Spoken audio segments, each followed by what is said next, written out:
Good morning, everybody. It's Friday, December 28th, going on the last two trading days of the year. And oh, sorry, Dr. K, I actually stepped in front of you there. I'm going to turn the microphone over Either way, to the doctor. all good. Go ahead and pick up the conversation on where we are at with the market. Yeah, sure. Well, as we know, the fiscal cliff issue is not resolved. It's possible we'll go over the cliff.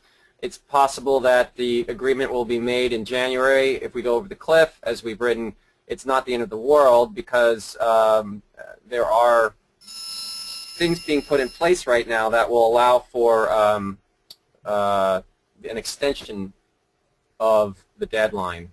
Let's call it a soft extension, not a formal extension. So at any rate, we're seeing the markets selling off after they had an uptrend since mid-November. Now they've been rolling back over because I guess markets are indeed nervous. So we've been selling off 5 days in a row here. And don't let that big volume spike scare you. Last Friday that was due to quadruple witching. So the volume tends to be quite massive. In the market's favor, it was able to claw its way back close to the peak of the day's trading range. And then yesterday, what was also favorable was seeing that the market was able to stage a rally and close almost break even, just right around its 200-day. Currently, we are trading under the 200-day on the NASDAQ, and the S&P is inching its way close to the 200-day. So at any rate, the issue will be, I've got a lot of people trying to get a hold of me right now. Of course, that's always the way of, always the way of things when we're doing broadcasts. So at any rate, we have basically today and the 31st, which I'm going to shut this off. Today and the 31st, and as we know that they are doing an emergency meeting on the 30th, Sunday the 30th, to see if there's going to be any sort of resolution before the new year. So we'll have to wait and see. The market's probably going to be on pins and needles until then. I wouldn't be surprised to see a continuation of this downtrend, but albeit on weaker volume, weak holiday volume. I'm not seeing evidence that the market's just going to blow apart.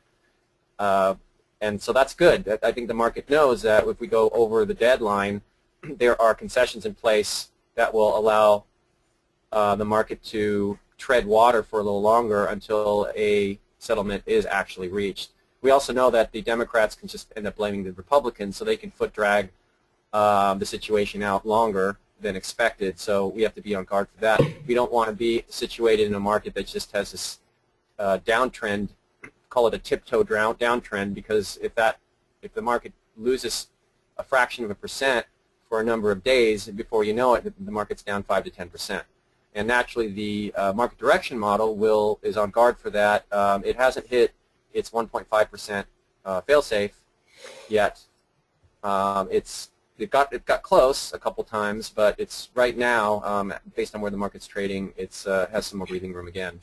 And the model, again, it's not seeing pronounced heavy selling pressure, so it would like to remain on this buy signal without hitting its 1.5% fail-safe trigger. Back to you, Gil. Okay, so basically you had a buy signal on this day is 1, 2, 3, 4, 5, 6, 7, 9 days ago, and so that buy signal is now underwater, but you're getting close to the 1.5% downside fail-safe. That's what you're saying. Yeah, the 1.5%. It's around 29.60, ballparking. Okay. So we got a little bit of breathing room. We'll see. My view on the market is all this fiscal cliff is just a bunch of noise, and it gives the market an excuse to rally. I thought yesterday seeing the market bump and reverse on what was really kind of a meaningless headline that the House would be meeting on Sunday night for a vote, but they're already meeting on Sunday night for another matter, so that's what they were really announcing. It was not as if they're going to vote on some brilliant new plan that any of these people have. And my view right now is I'm just watching how these rallies occur, and I don't necessarily agree, Dr. K, that this is a sanguine market and this is a little bit of a pullback. I see that's a sharp break off the peak, and it's the sharpest break off the peak that we've seen since this market started rallying in mid-November. Meanwhile, you're seeing a lot more stocks start to break down, and I would point out things like Amazon, which was looking beautiful the other day on a breakout, but that sucks everybody in, and bam, they smack it. Coors had a couple of pocket pivots. You actually had this one, which wasn't correct, but as it turns out, this one wasn't correct either. It probably had a better chance, but you're out of there pretty quickly if you bought this thing and you're using the 50-day as a guide for a stop. And when it breaks like that, I wouldn't be sitting around waiting for it to bounce back, especially once it gets below this low of 5 days ago. So I think the leadership is just getting weaker, and I think a lot of these patterns are just getting weaker, and so I'm basically staying on the short side. And Apple, of course, remains one of my favorite targets. And at this point, the way I look at this now, let's see, brought up gold on accident. You've had 1, 2, 3 tests now. You hit this low 3 times. I think you're looking at 3 and out. You break the 500 level and you're busting through a big head and shoulders formation that you've got here.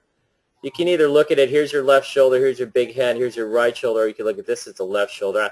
I can, you can draw it 50 ways, to make it look, I guess, the way you want to. But, right now you're looking at a breach of the 500 level is going to be breaking support, and I think that would take you down to one of 2 potential necklines. And so I look at this as being one potential neckline, and that takes you down to like 480.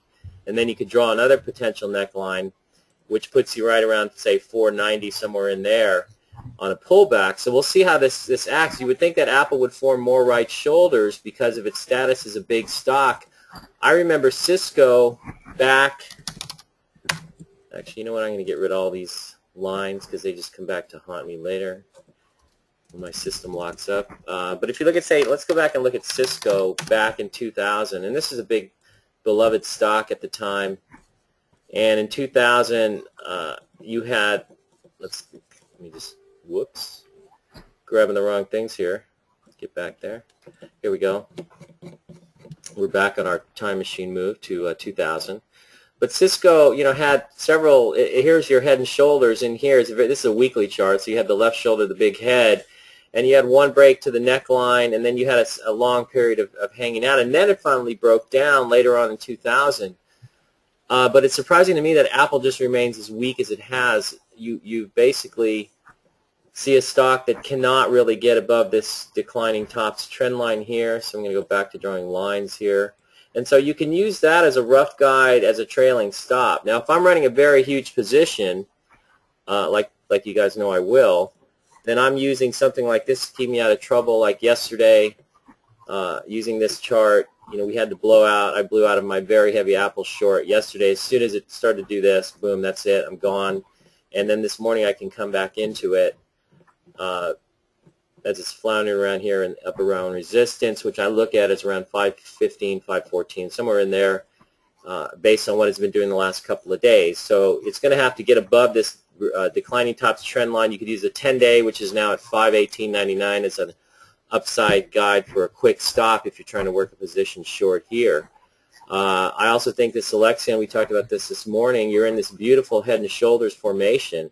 And if you look at this on a weekly chart, this is, classic. You got the left shoulder, you get the huge volume break down the right side of the head, and now you could look at, oh, I like that. Don't ask. that one's pretty good. I wonder what was going on there, but I won't ask. I won't ask. Anyway, with gunfire. Anyways, you're looking at Alexion here. This is a nice rounded right shoulder, and I'm thinking you got the cross, the 10-week cross and below the 40-week. I still love those. I know. And then this is getting resistance at the 50-day, so I'm using that as a trailing stop, having put out, started to hit it up in here, and it's bouncing around. But I'm looking for this thing to break down. Now, if it does, where's your neckline? And I guess you would be drawing it somewhere.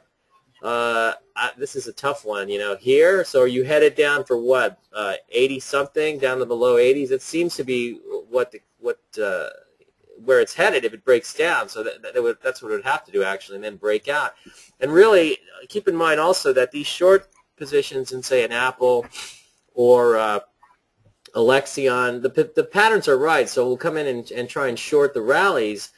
But it's really going to depend on what the market does. And my guess is once some sort of so-called agreement is reached on the fiscal cliff, which is going to include tax increases for somebody somewhere, and probably not a lot of cuts, spending cuts, I think you're going to see the market come in. But it'll be interesting to see exactly what does happen when that occurs. So in the meantime, I'm just kind of working some shorts to be in position, but I'll back out if I think things are going to turn around. And so far, it doesn't seem like the market has any traction here, and everybody seems to be assuming that you're going to get a fiscal cliff settlement, or at least some short-term kick the can down the road type of thing going on, where they don't really solve it, but they kind of flooded animation and everything is fine. I think the issues for the market are broader than just the fiscal cliff. So I'm not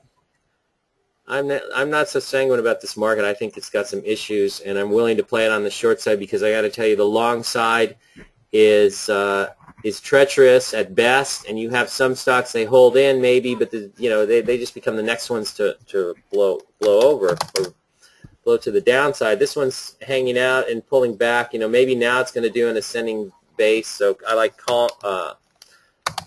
Commvault Systems has acted okay. CRM's just pulling back. You have, let's see, the builders, RYL, Ryland pulling back to its breakout. So if you think the market's okay, and once they solve the fiscal cliff crisis that we're going to start a new glorious bull market, then you could buy these on the pullbacks, But I'd be keeping an eye on these, because if for some reason we do turn and it looks like you're going to gather some strength, then buy the stocks that have pulled back to the breakout points and are still holding, such as Ryland. I think U.S.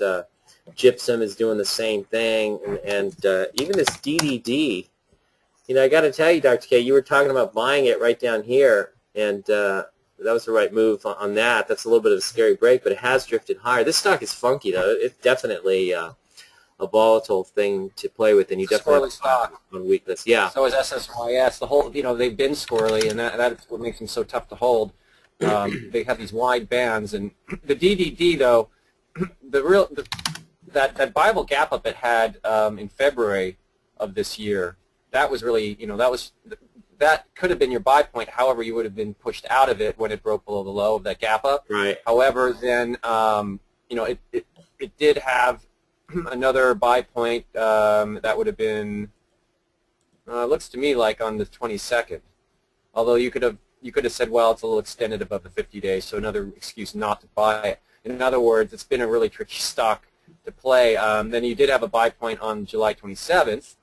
However, that you would have gotten knocked out when it violated the 50-day in September. Yeah. So, there's, I guess, and then again, it had a, well, not what I would call a viable gap up because it's a squirrely pattern, but it did have a gap up on October 25th and then undercut the low of that gap up. So again, you would have been pushed out. Yeah. Therefore, my mention and my bullishness on the stock was really much more on a fundamental rather than technical basis, because it's got a powerful business model and first mover advantage. So it could go a whole lot higher. I would get more excited about a name like this in a better market environment. So if things get back on track in terms of the fiscal cliff, and obviously QE is alive and well, and we start to see that evidence, we'll see that evidence in the form of an uptrend, then I'm going to get very interested in this stock. Yeah, it's definitely a leader. Hopefully it would act more coherently if we had a better market. So, but the real question is, where can this market really go given the headwinds that it faces economically and even fiscally? Right. I don't see, I think the move, what you've been seeing in silver and gold recently was telegraphing a while ago that this fiscal cliff thing was not going to be so cut and dried. And obviously the fiscal cliff, if we do go over the cliff, then automatic spending cuts kick in and automatic tax increases kick in. And I think that puts the kibosh on any near-term QE pump being stuck in the market. And it looks to me like you could almost go short these metals right here, because you basically have this big gap down and an inverted bear flag on the SLV. So what's the inverse silver ETF, Dr. K?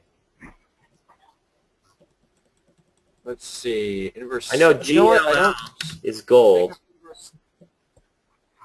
Right. I don't know if they have inverse silver. Or maybe someone out there knows. I mean, we obviously have AGQ and USLV as ZSL. ZSL. You just had to put that out there. There you go. ZSL. I'm all over it. I know this one. Yeah. Okay. So that looks like a bull gap up coming out of this low area here, and it's a 2x, by the way. 2x Yeah, inverse. so it's a little high octane, but it looks like it wants to go higher. And, the metals, they look terrible. But they're telling you something. And I guess we'll find out what that is soon enough. So, meanwhile, I'm just going to run through some of the comments because we're getting some nice comments. Someone, happy holidays. I say Merry Christmas, Happy Hanukkah, and Happy Kwanzaa, and Happy New Year. I just throw them all in there. I think holidays is just too generic for me, too PC. So how did the market direction model do in 2012? We'll let you know when 2012 is over, I think. The feedback at the end of the year from somebody says, thanks to both of you for helping me to become a much better trader. You're supporting my ultimate life goal and dream to become a full-time trader in the future. Thanks so much and all the best to both of you. I'm looking forward to 2013. So am I, because we have a crappy 2012, I can tell you that much.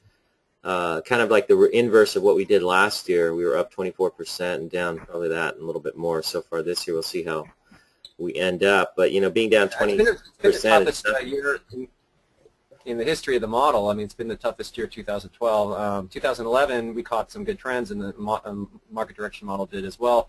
And it also caught some very choppy periods, which it spearheaded very well. This year has been really no man's land. So that said, I think that the model's probably right now, my guess is it's down around 6 or 7%, maybe 8%, using the NASDAQ composite as the benchmark. So it's still single digits, which I guess in a year like this year is the best I could hope for, especially given how a lot of the other fund managers out there are down double digits, and these are guys who've been around the block for more than 20 years, even 30 years in some cases, and have great track records to show for it. So hopefully we can put this year behind us in the sense that 2013 leads to some excellent new trends.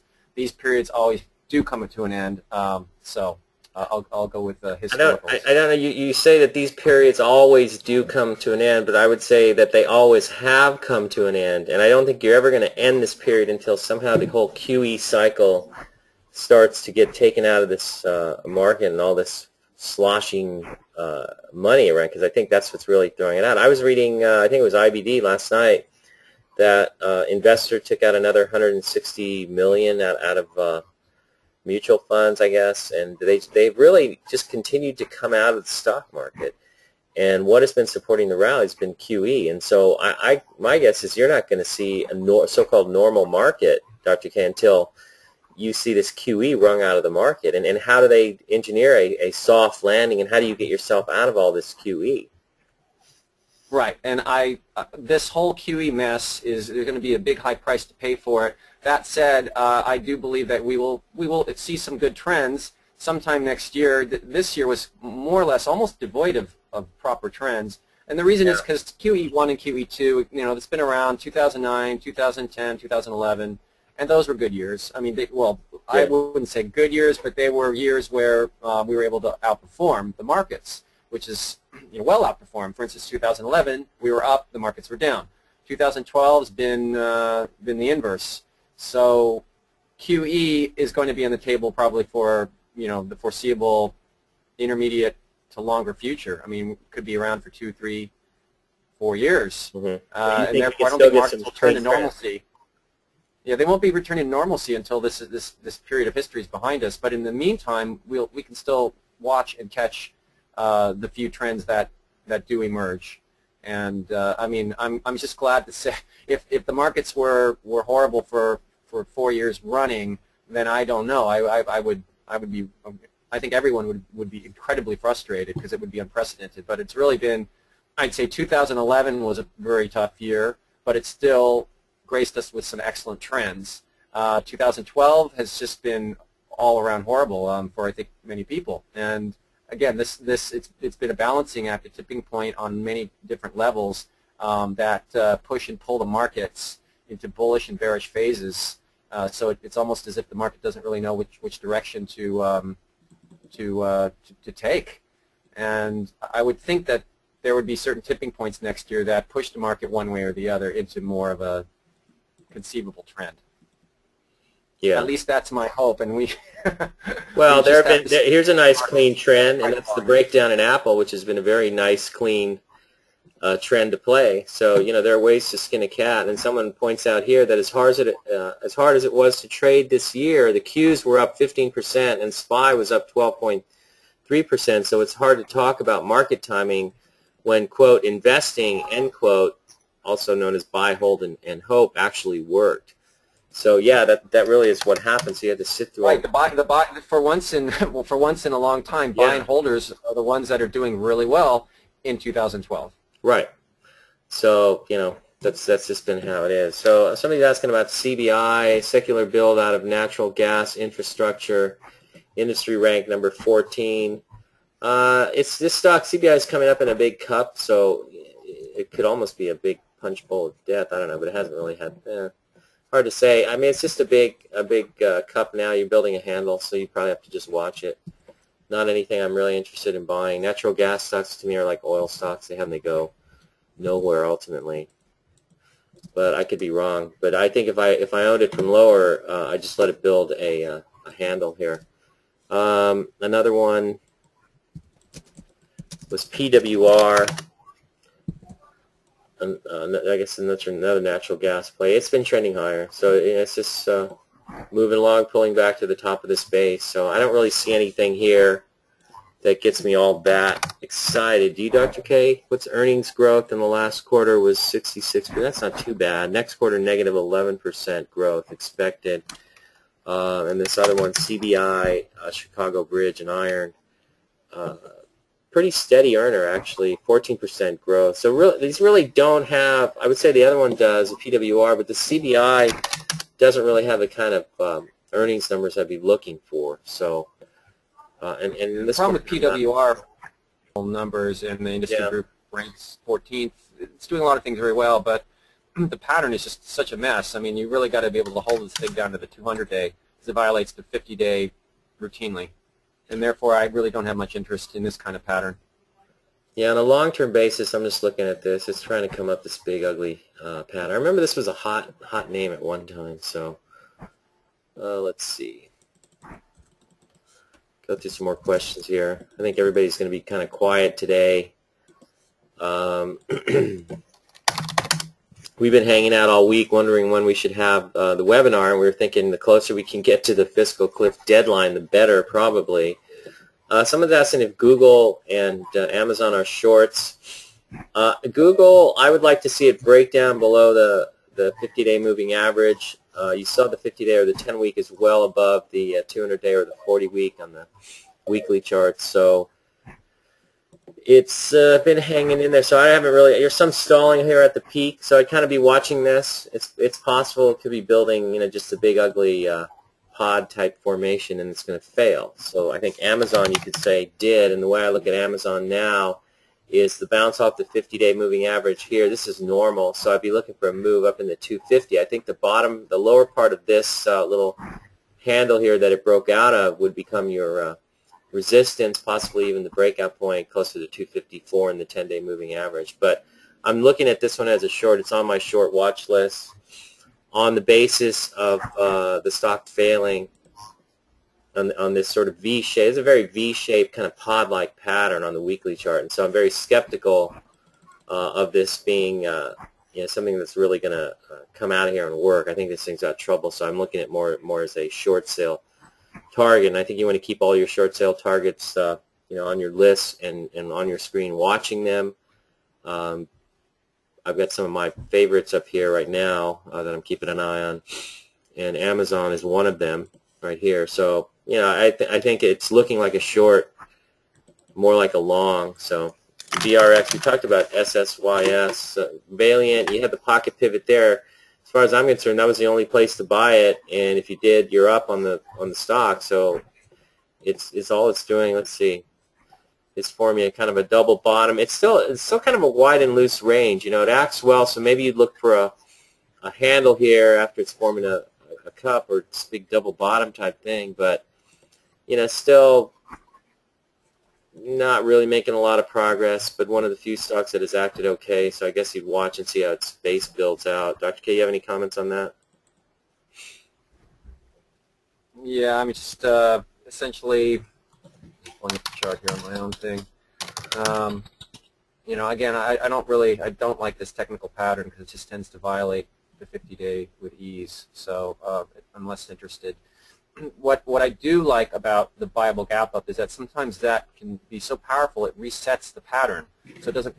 If this pattern, in other words, for instance, on September 4th, it had that viable gap up. However, it broke down through there, so you were out of the stock. However, that can get me reinterested in the stock because even despite its prior chart history, which is pretty messy, it's just because sometimes the news is so compelling, you get the funds piling in, and you create these nice uptrends in the pattern. Let's see, more questions here.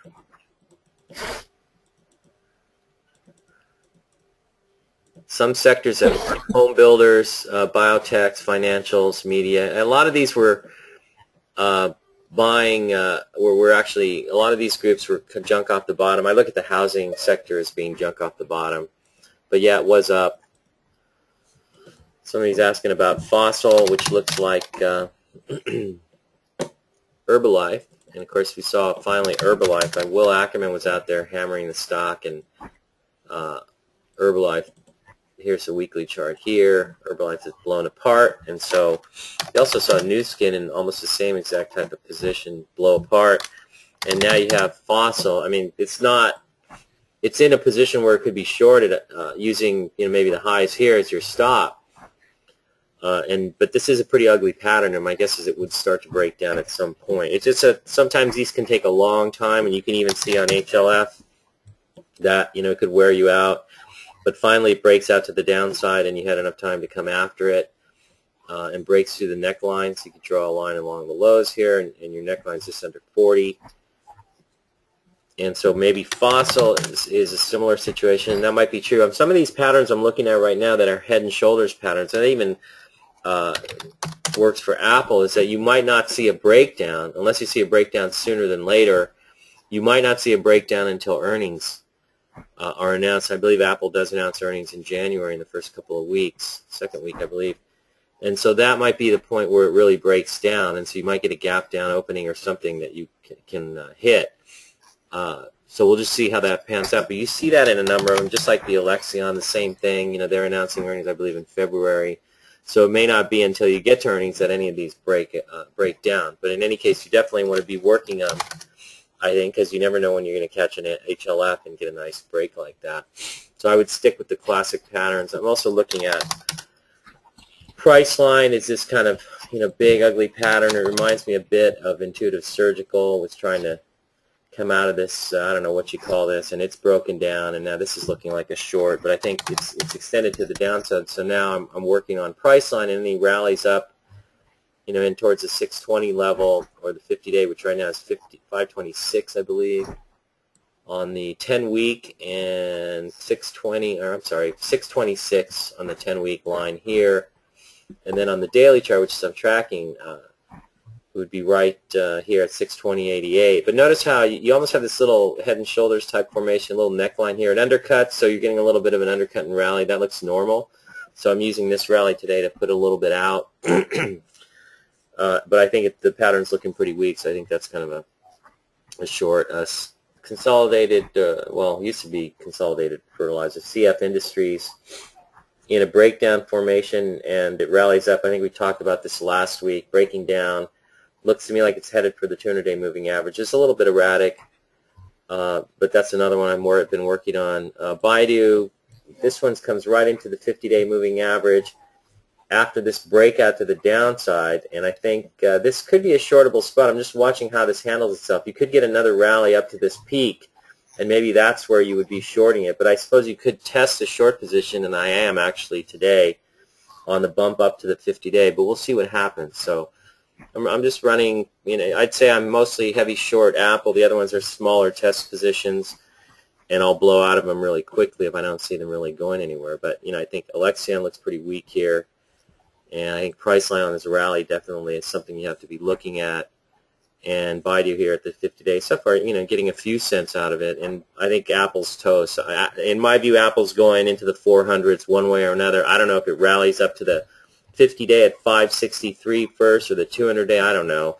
We'll just have to see how that pans out. All I know is I think this thing is going lower longer term, and if you break the 500 level, then I think you're in for a nice downside movement.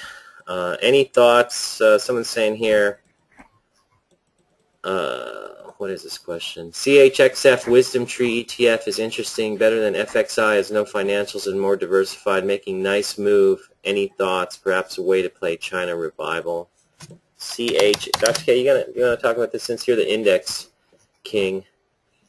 CHXF. It's like it trades by appointment, 25,000 shares a day average volume. Yeah, I see. So it's a way to. I mean, so I think it's just a way to play this essentially. I mean, it's breaking out, but I'm not. If you look at FXI, then it look CHDX. This is what the FXI looks like right now. I don't know what China revival there is going on, but I really haven't seen any, and all I see is this bear market rally in the FXI. You've been in a bear market now. This is a big, ugly market. You had some bottoms in here, and it's just another rally as far as I'm concerned. So I'm not really all that keen on playing. It needs to prove itself more than where it's at right now. It's still too close to the lows. I mean, it's showing, I guess, some signs of strength because of some positive economic news out of China. If we compare FXI to, say, IEV, which is the European index, we're not really. I wouldn't say that FXI is blowing the doors off IEV, and we all know that Europe's got lots of problems. So, and it's a similar position too. To me that China is really taking the bull by the horns and coming out of its mess. Or slowdown, I should say. But I don't think it is any more than Europe is. If you look at this one, the iShares S&P Europe 350, you're just in this kind of chop zone, and you might be at the top of the range here. And to me, it looks like that's the same thing going on FXI, although it's a little bit weaker because it hasn't exceeded the prior high. So I don't really see any real trends developing here on either of these. They look doggy to me. Yeah, in fact, you could pull up a lot of these countries, like even Russia, RSX, and you're going to see a very similar pattern. China, I would say China is showing a hint more strength than the others, but it's only a hint, so it's not quite convincing. Yeah, and so not enough really there, I guess, would be our verdict on China. Let's see, we're not getting any questions. You guys, everybody must be asleep or you're all hung over from too much partying, I guess. But I'm going to go through some of the stocks. Getting ready for New Year's. Yeah, that's it. I'm ready for Stanford in the Rose Bowl against Wisconsin. So first time we've been in the Rose Bowl in 11 years. Last time we played Wisconsin when I think they were a much, much better team. But we'll see. It could be a good game. Looking forward to it. And I'll actually be on Fox Business News. I'm scheduled to be on Fox Business News excuse me, 15 minutes after the opening on Monday morning, and so I plan to wear my Stanford hat. They said I could, so I'm going to do it, Dr. K. So, nice. Anyways, I love it. I'm a supporter of any university that has done as much good for the world as Stanford, Berkeley, Harvard, et cetera, et cetera. So, all right, so you're in the go pool. red. All right. Sorry, did you catch that? I'm in the what? Pardon me? Sorry, you blanked out. I think I missed a very good joke. No, I'm just laughing. No. Okay. Anyways, I'm going to go through some of these names that have, you're looking at acting well today when the market's down. LL Lumber Liquidators are a positive story in IBD, but I'm not so excited about a stock living under the 50-day moving average. It would have to do something more exciting here. Toyota Motors, or Tata Motors rather, I think Toyota's been doing well too, and they all look the same. Trying to come up, but not anything that's that exciting. MDC Holdings, which I believe is a housing stock, below its 50-day moving average. Here's Triple D doing well. How about Krispy Kreme, everybody? Everybody into donuts? Maybe that's, instead of let them eat cake, let them eat donuts. Maybe that's the government will subsidize donut consumption because I think everybody has a right to donuts, frankly. And you did have a little pocket pivot type move on this breakout here, but it's just, like everything else, it just pulls in.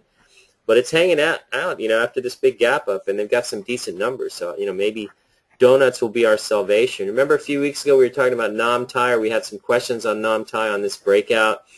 And like everything else, it just kind of rolls back. You know, people get excited about these. There's a little bit of money to push them up briefly, and then it seems like they go nowhere.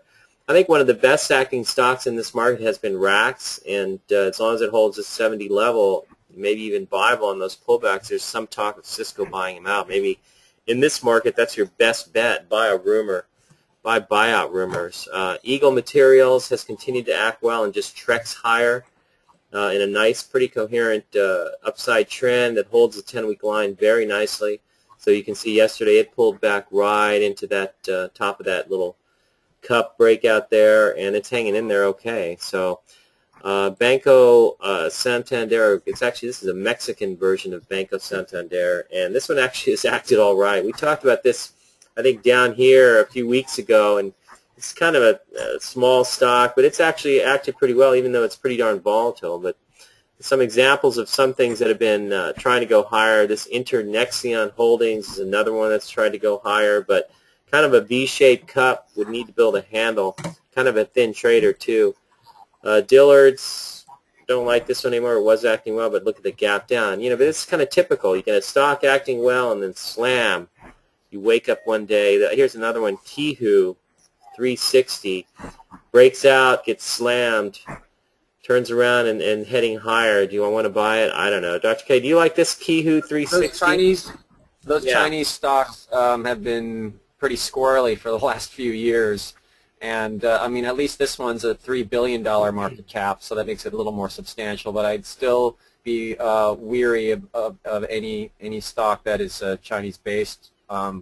It's been really difficult to make money off these kinds of names. And the problem is that the fundamentals often look rosy glow with triple-digit earnings and sales, as this one actually had. If you look at the earnings and sales, they're triple-digit quarter-over-quarter for several quarters.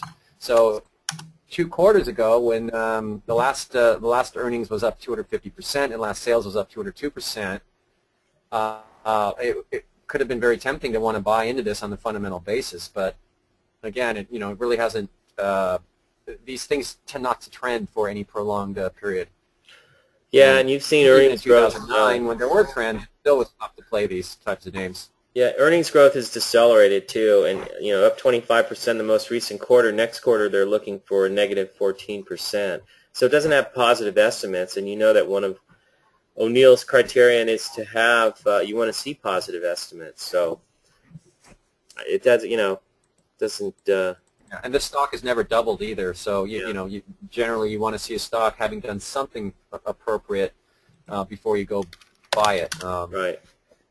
Somebody's asking about, please comment on Bank of America. There's really nothing to say other than it continues higher. But here's another too big to fail bank that continues to move up off of the lows here of last year. And to me, this is just a too big to fail bank that to me is a mediocre institution, but it's moving higher because it benefits from the Fed's continued QE policies, and so I'm not really that thrilled about buying the stock here, and I don't really have any comments on it other than what I just said. I think if you're looking at financials, Goldman Sachs had the pocket pivot here, and it's pulled back into here. That looks okay. Maybe they're better, but on the weekly chart, I don't know what to make of this kind of stuff. It looks like garbage. AIG.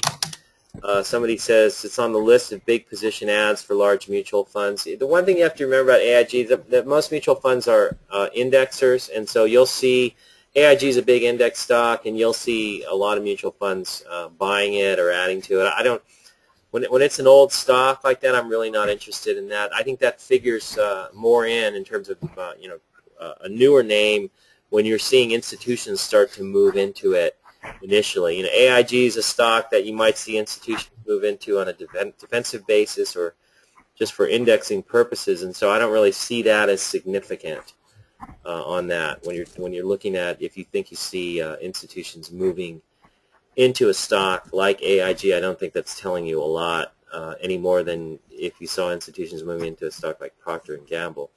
So that's my take on that. Any thoughts on these financials, Dr. K? Yeah, I mean they've been showing more strength than the XLF has certainly been showing more strength than the most of the other ETFs, and simply it's not something I would get involved with because it's incredibly news driven and manipulated. and I'm not seeing any buy points or enticing buy points in any of these banks or investment banks. There's nothing. I haven't seen anything in any of these names in a long time, so it's not a group that I have much of a focus on. Here's a question for you. Somebody asked, don't the markets perform better when commodities are showing strength too? Commodities were very weak this year, probably due to slowing world economies. Any take on that? Well, it's an incredibly loose correlation. I mean, there's lots of instances where you can't use the price of commodities to dictate where the general market's going to go. And I mean, examples abound where you don't want to use that rule because it's not a rule. It's just there's too many cases where it doesn't work. I mean, I could go to 2006. The last really good window of opportunity that we had was August, September, October, part of November 2006. And if you look at the price of commodities, they basically were in a downtrend. So if you use the pricing of commodities to dictate going long in the market, you would have missed out on one of the best uptrending periods since we've been, what are we at, 7 years. Mm-hmm. Yeah, here's the DBC, I think, in, just look at 2006. Yeah, it really didn't go anywhere. The CRB index is pretty pronounced in terms of having quite a downtrend during months when the market was doing very well. Mm-hmm. Yeah, so the idea that commodities correlate to the stock market, that's only something that's happened more recently, and I think that's been a result of QE, that correlation. So I don't really think that's anything right. That's any sort of buy signal on or sell signal for the market, so I don't think it has that much meaning is what you're saying. Look at some of these other stocks here, just pumping through this. This Poly one looked like it was going to go somewhere on a pocket pivot going nowhere. You had breakouts in Celgene a 3 weeks ago. They went nowhere. Gilead was another breakout going nowhere. And it's kind of the story of the market. Ellie Mae, this one's acting a little better, but it's just forming a cup with a handle, so I don't really see anything here that needs to be bought into right here. You could have gotten into it here, I suppose, and you'd be up. That was a pocket pivot, right, Dr. K? Yeah, and it just building a handle, so nothing really exciting there. Kane, someone's saying looks shortable. I don't know about right here. You're kind of extended to the downside. I don't. This looks like a big head, but I think you need to get some right shoulders in here. Here's the left shoulders of the big head here, but it doesn't break down below these lows. So, but it's looking pretty doggy. Wasn't that a big leader for a period of time? Earlier, I remember seeing it in IBD constantly. Yeah. There was a big gap up, and that basically got a nice move, and that was pretty much it.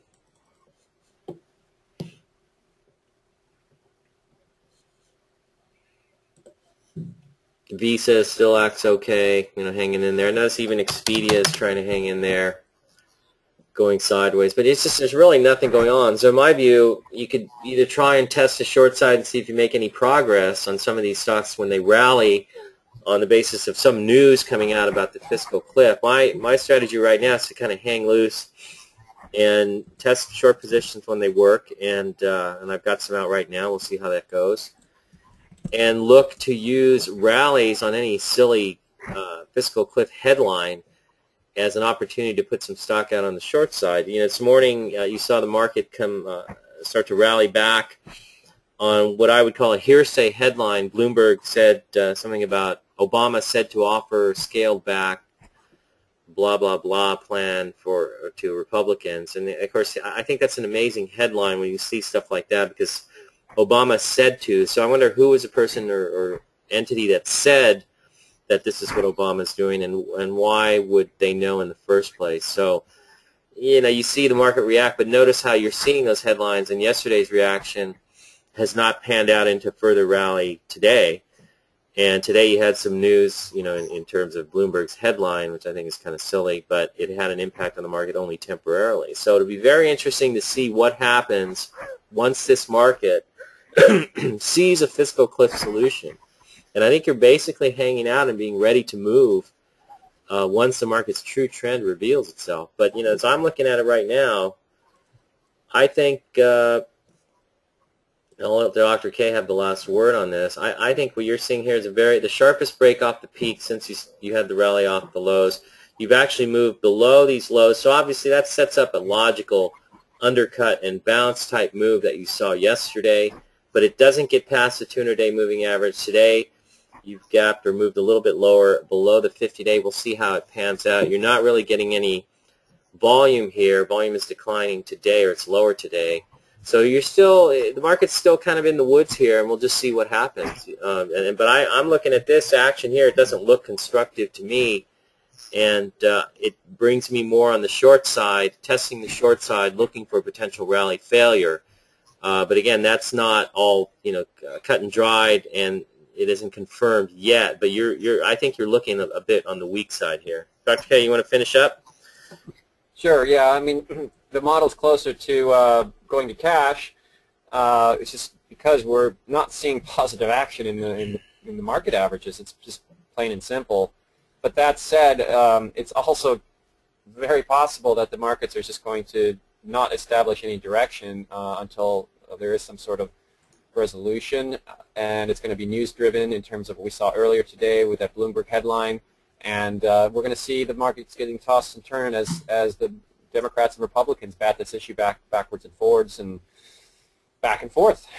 Yeah. Upside down. It's going to rock the markets. Here's a question came in from Dave Eccles, our good friend, and he's asking me, Gil, can you please look at discount retailers? These continue to be shortable in strength. I don't know, Dave. You tell me. Let's see. This is, whoops, what happened here? Where am I? Is this a weekly chart? Why is it not syncing? Big lots. Looks pretty ugly. I don't know what to say here. I think I would have liked to have shorted it up in here, because here's your head and your shoulders, your left shoulder, your big head on the break, and then the right shoulder. The other one is Family Dog, but they look like they're in downtrends. Family Dog is failing here, so I think if you're going to try and short it, you'd look for... Oh, I see what the problem is here. Let me get this out of the way. There we go. Family Dollar, or Family Dog as we used to call it back at O'Neill. On the daily chart it's broken down, so the only thing you do here is look for a rally back up into resistance or the 200-day moving average. But I know this whole group looks pretty crappy, but so do a number of other retailers. I think Coach, here's a weekly chart, and you can see the head and shoulders.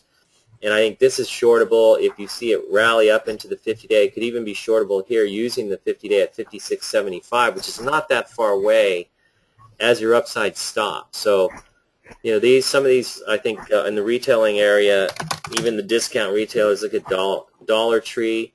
This would have been a head and shoulders here to short into. Now it's forming this other little mini head and shoulders type formation here, resistance at the 50-day.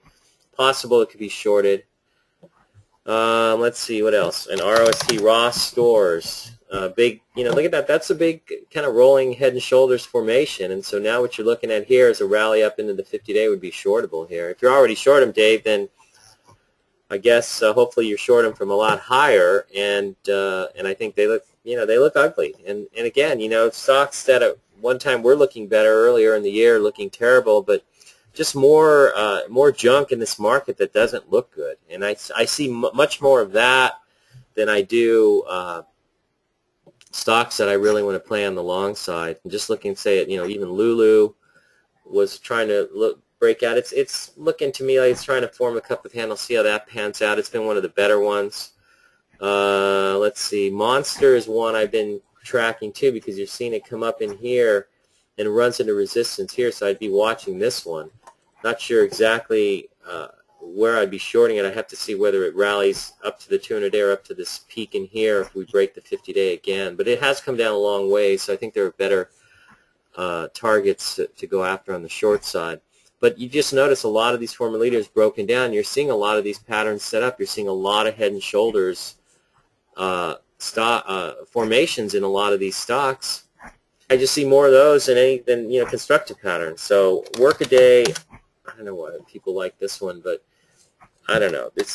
They got some what is this, computer software, I believe, for human capital management, payroll, time tracking, and procurement.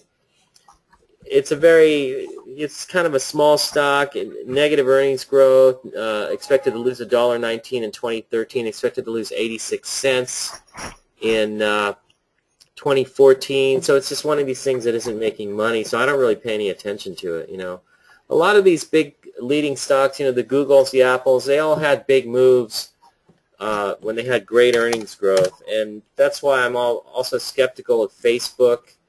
It's trying to set up in this cup and handle, but really that's just an ugly looking pattern to me, and I don't really see anything here that's all that exciting in this pattern. It's just kind of futzing around after some strength here, a big short squeeze, and then there's more lockups are occurring, or lockups are expiring, excuse me, up in here, 175 million most recently, and it's starting to drift down. So am I keeping an eye on them? They're on my list, but some of these, like Facebook, I'm not so sure whether it's maybe just another short sale target rather than something I want to go long, especially when you have 0% earnings growth. So that's really what I'm seeing here. So again, I kind of covered what I'm looking at the short side and testing it, staying nimble. For all I know, I go out at the end of the year flat and just have nothing, waiting to see what happens in January, but we'll see how this plays out. I'm watching Priceline. It's been getting my attention here on this move up intraday, and I put a little bit out here around 613 as it comes up. I don't know if it's going to get much further, but I'm kind of watching this one. 2-day rally, weak volume today, but optimally if it got up to 620, that's probably where it could be all over it, but I'm just kind of watching how this pans out. And that's the market's kind of weak too. And we'll just see how things go. At noon, my time, which is 3 p.m. Eastern Time and 2 p.m. Central Time, the House leaders, the Senate leaders, and President Obama will be getting together to, I guess, have a few beers or something and come up with a final solution. So I'm skeptical that they're going to come up with anything, but we'll see what happens. So if I want to be short into any of this, then I'm probably going to be doing it in measured fashion and try to keep the risk low, but I think there's some potential that they could come up with nothing and they just kind of kick the can down the road. So somebody says, any thoughts on Ford? Not really. It's just a big, ugly cup formation coming up the right side. So I think the best car company out there, if you're asking my thoughts, and if I had to buy an American car these days, I would probably buy a Ford, actually, because I think they're doing a good job. But that's reflected in the stock coming back. But to me, it's just a big, giant, almost pod-like formation. So what time frame were you looking at PCLN? 5 minute? No, that was a daily chart. I'm just watching the daily chart. We can look at a 5 minute on Priceline here if you want to. And you can see that's what it's doing right now. It's trying to break out up in here, but I'll test a little bit into the rally. I'm not really afraid to do that. If it starts to weaken here after a big bar, it almost seems like a little bit of upside capitulation, then you can put some out and see if it breaks down. If it doesn't, just turn around and cover it. But that's, just you'd want to see probably a breakdown to confirm it. But again, I just put out little bits and see what happens. Baidu, if we look at that, let's take a look at that on a 5 minute chart. I'm just going to look at some of these for you guys. Let's go. You can see it's started to break down. So I've got a little bit out there, but I actually did it out here earlier this morning, and it's still holding up. You look at Apple, and Apple got a sell signal in here. I don't know if these are going to hold up, so you can come after them in here. Look at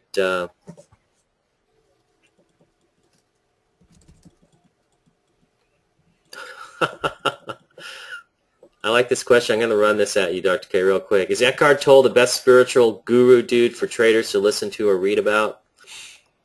Eckhart Tolle is excellent. I highly recommend him, but there's also Ether Hicks. There's a number of these, call them spiritual teachers, who are all in parallel with one another. There's no contradiction, and they're all quite good. But Eckhart Tolle is one of my favorites, just simply because of the way he words things and gets to the heart of it. And I would highly recommend A New Earth as probably the best work yet. Yeah, but just remember, you can read all those books that you want. Just make sure you put it into practice, because I always remember when I was a broker at Merrill Lynch, and everybody used to read, every self-help book there was out there. People were taking meditation classes and all these things, and people would have stacks of sales motivation books from Zig Ziglar to who are the other guys out there? Tom, what's his name? Trying to remember. Tony Robbins. Just everybody. They have all these books, and so what they did is they spent all their time reading the books. And a lot of those people in my training class in Merrill Lynch, they were out of the business pretty quick. And I think I read one sales book, which was Joe Girardi's book, How to Sell Anything to Anybody.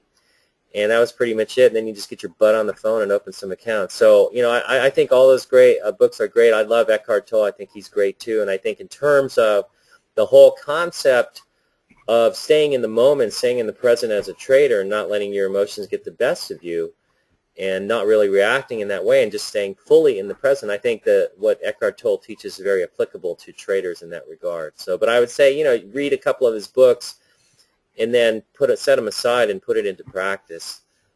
Yeah, because the message is the same over and over again, and it's a very powerful message and very powerful technique. The real key, and I've observed what Gil has observed, people love to read these books because they are feel-good books. They make you feel good for that moment that you're reading them, and it's like everything, though. People rarely put it into practice. If they put it into practice for a month, that's not good enough. You have to make it part of your life. It's the same reason why most people yo-yo diet. Most people cannot stay at a proper weight for more than 6 months because it's not part of it hasn't become part of their lifestyle. You have to have a system, a nutritional system that you're going to be able to live with for the rest of your life. And that's why most of these diet systems don't work. So you just keep that in mind. You have to adopt something that will become habitual. And then you stand a chance. Look at Alexion breaking. So I noticed the Apple signal is working a little bit better here. It's moving to a lower low, I think. Anyways, one last question for you, Dr. K. When are you coming out with your book on diet and health? Great question. I actually did put out a taster piece just to some friends, and then it got distributed around. And I'm definitely going to come up with something. I just have to figure out when and how to go about doing it. But let's just say that the findings the way I've connected the dots has worked beyond what I could have expected for myself, and some people have then taken some of the advice and then used it in their own lives. And the proof really is two things: how do you feel and how do you look? And is it a system that you can live with for the rest of your life? In other words, it's not self-starvation, it's not continuously low-cal. Those are things that I couldn't live with. So I created something that I can live with very well. In fact, I look forward to every day because the system really works well for my biology. And so I think I'm going to have to fine-tune it in some ways for other people because it doesn't, in other words, the system that works for me is not going to apply to 100% of the people out there, but you can fine-tune some of the variables so that you can make it livable and more than livable. I mean, a good system should be something that you get excited about, not something that you dread. Yeah. Anyway, so maybe that'll be the next book after the next book. Trade Your DNA. I think that would be good for that one.